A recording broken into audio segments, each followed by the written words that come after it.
안녕하세요, 올바름입니다. 이번 주 투자의 생각은 웨스턴 디지털을 통해서 본 낸드의 봄과 엔비디아 쿠다와 AMD를 비교해보는 업계 전문가 인터뷰 자료를 전해드립니다. 이번 주 가장 많은 분들이 좋아해주신 컨텐츠는 웨스턴 디지털을 통해서 보는 낸드의 봄 컨텐츠였습니다. AI 붐 두 번째 웨이브 중 스토리지에 대한 수혜가 시작됐다고 볼 수 있겠죠.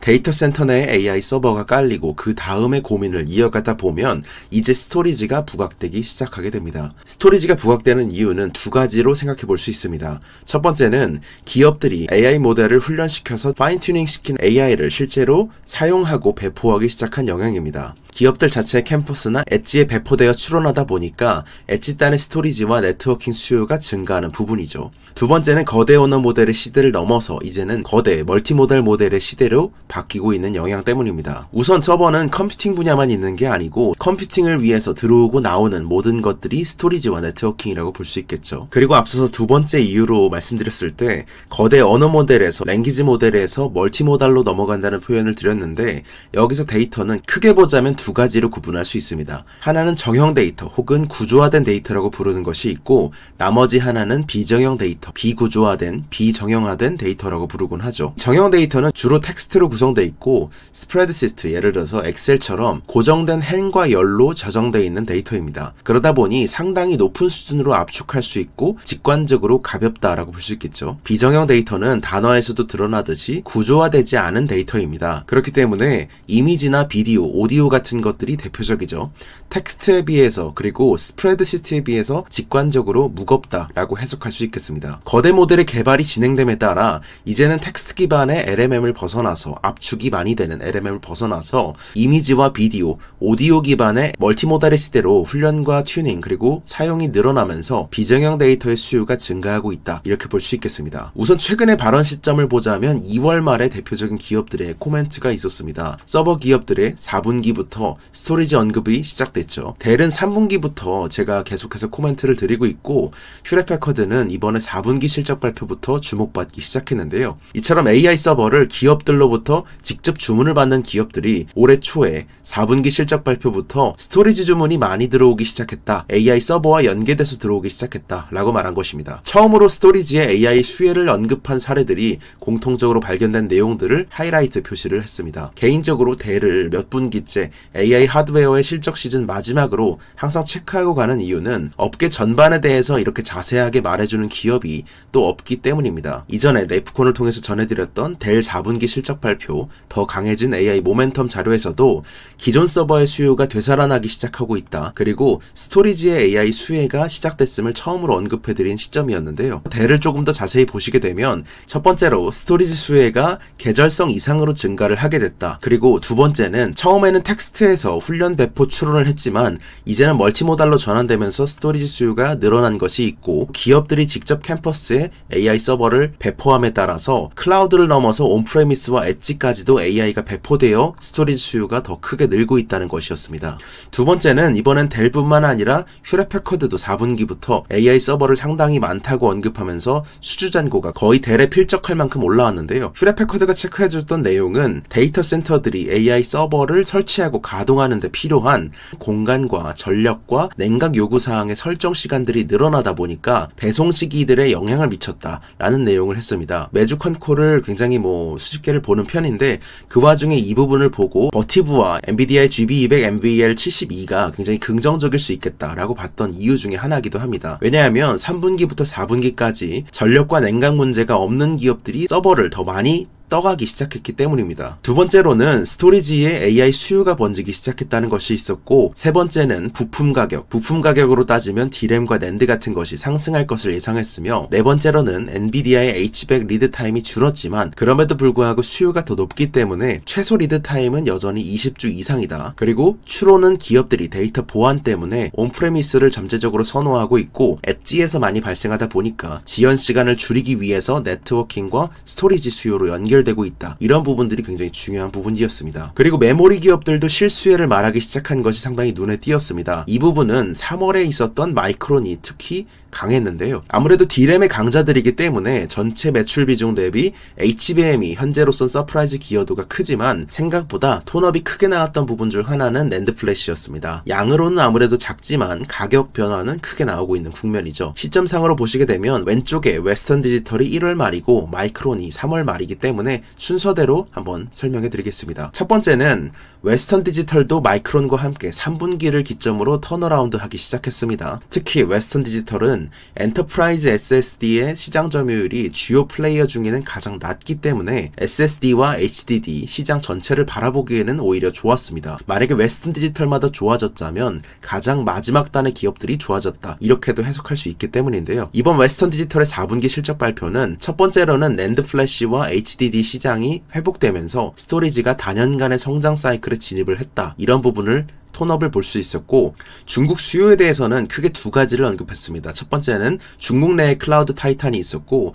나머지 하나는 바이트댄스 같은 스마트 비디오 플랫폼의 수요 증가를 꼽았죠. 그리고 세 번째로는 AI 훈련과 추론에 사용하는 데이터와 생성형 AI에 만들 컨텐츠로 인해서 스토리지 수혜가 더 길게 이어질 것이라는 코멘트가 있었고, 낸드의 공급량을 늘리지 않고 주로 ASP 상승에 의해서 매출 증가가 견일된 것이다. 또한 하드드라이브의 클라우드 매출이 YOY 기준 6개월 만에 처음으로 증가하기 시작했으며, 다섯 번째로 재고 감소는 주로 낸드에서 발생했고 4년 내에 최저 수준이다.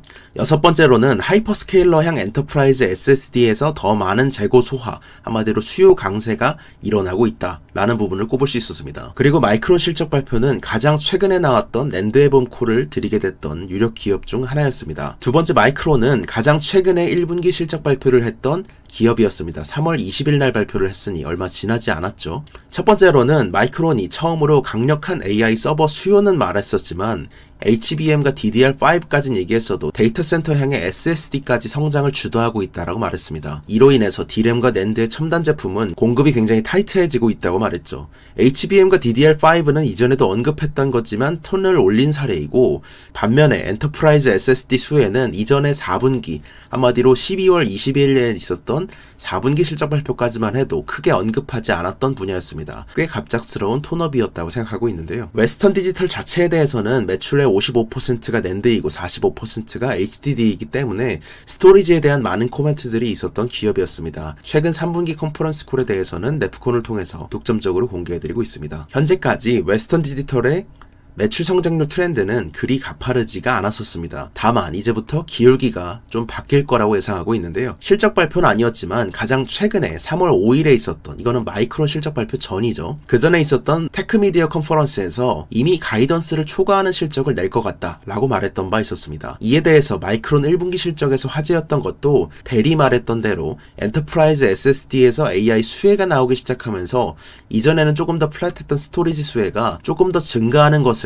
실제 실적과 가이던스로 얘기하기 시작했다는 것이 특징적이었습니다. 낸드의 봄이 왔다는 맥락이 실적에서도 이미 마이크론에서는 확인되고 있고 웨스턴 디지털에도 곧 나올 것을 확인할 수 있었던 내용이었죠. 웨스턴 디지털의 1분기 실적 발표는 4월 25일이기 때문에 이미 실적 발표를 했던 마이크론에 비해서는 한 달 정도 시차가 있습니다. 그렇기 때문에 최근에 마이크론에서 실적 발표에 화제가 됐던 부분은 스토리지의 성장세가 이전 분기까지는 더뎠는데 그것이 이런 추세를 꺾고 가팔라지기 시작했다라는 것이었으므로 웨스턴 디지털 또한 그런 추세를 보일 거라고 예상해 볼 수 있겠죠. 또한 최근에 데이터 센터 수혜가 스토리지 수혜로 연결될 만큼 번지면서 1분기에는 직전 분기 대비해서 이번 분기에 20% 이상의 가격 인상이 있었고 2분기에는 약 25% 인상까지 거론되기 시작하고 있습니다. 4월 1일 매일경제 보도에 따르면 최근 2-3주 안에 낸드 플래시의 메모리 제품 중 엔터프라이즈 SSD가 품귀 현상을 빚기 시작했다. 엔터프라이즈 SSD 시장에서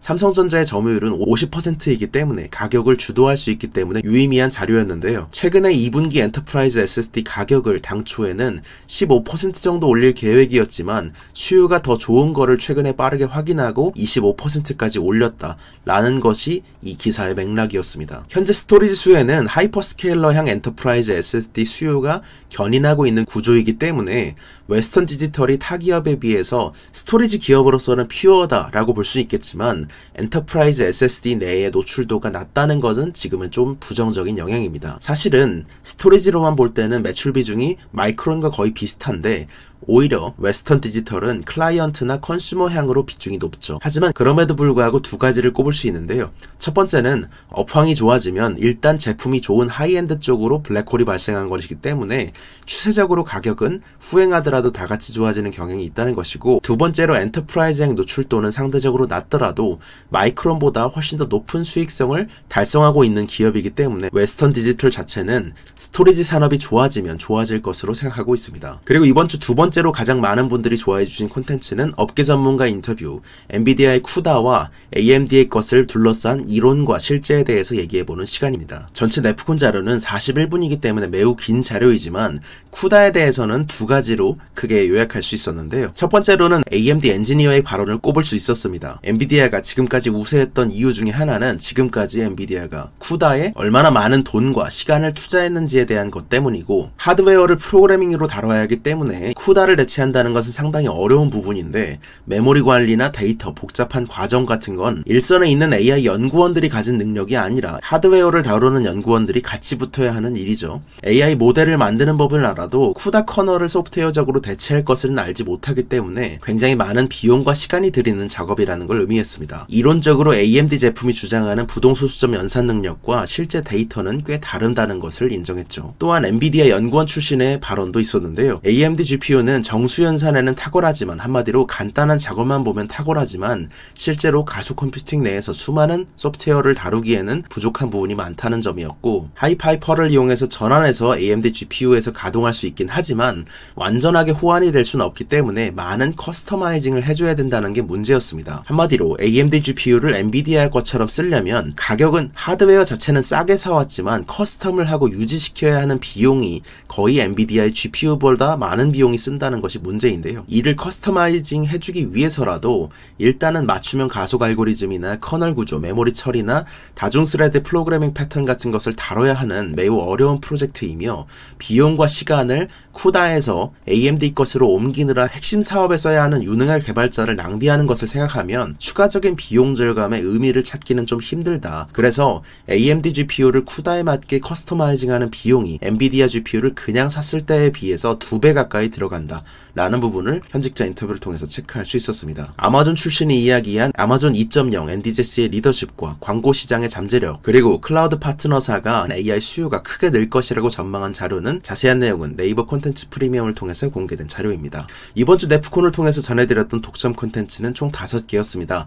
이번 주 주간 전략 보고에서 말씀드렸던 내용은 마이크로소프트와 오픈 AI, 그리고 100빌리언에 달하는 초거대 데이터 센터 프로젝트인 스타게이트에 대해서 읽어보고 해석해드린 시간이며, 엔비디아에 대해서 JP모건 공급망 체크를 통해서 현재 고객사들의 엔비디아 블랙웰 GPU 주문량 중에 GB200에 대해서 비중은 얼마나 되는지, 이번 분기에 판매되기 시작하는 H200으로 인증받은 자료로 볼 때 6개월 내에 엔비디아의 GPU 추론 성능이 3배나 향상되었다는 점을 체크해봤습니다. 각종 기업의 컨콜을 통해서 AI 투자 계획의 힌트를 살펴볼 수 있었습니다. 두 번째는 웨스턴 디지털을 통해서 본 낸드의 봄 자료였습니다. 마이크론과 델, 휴렛패커드, 퓨어 스토리지 등의 스토리지의 구매자와 유통자와 서비스업자들의 올해 2월과 3월의 컨퍼런스 콜을 모두 정리한 결과 공통점을 찾을 수 있었던 것이 바로 낸드의 봄인데요. 마이크론의 컨콜에서 미묘하게 바뀐 코멘트 하나를 찾을 수 있었던 부분, 3분기와 4분기는 HBM에 이끄는 D램의 봄이었다고 본다면 이제 1분기부터는 하이퍼스케일러향 엔터프라이즈 SSD를 중심으로 하여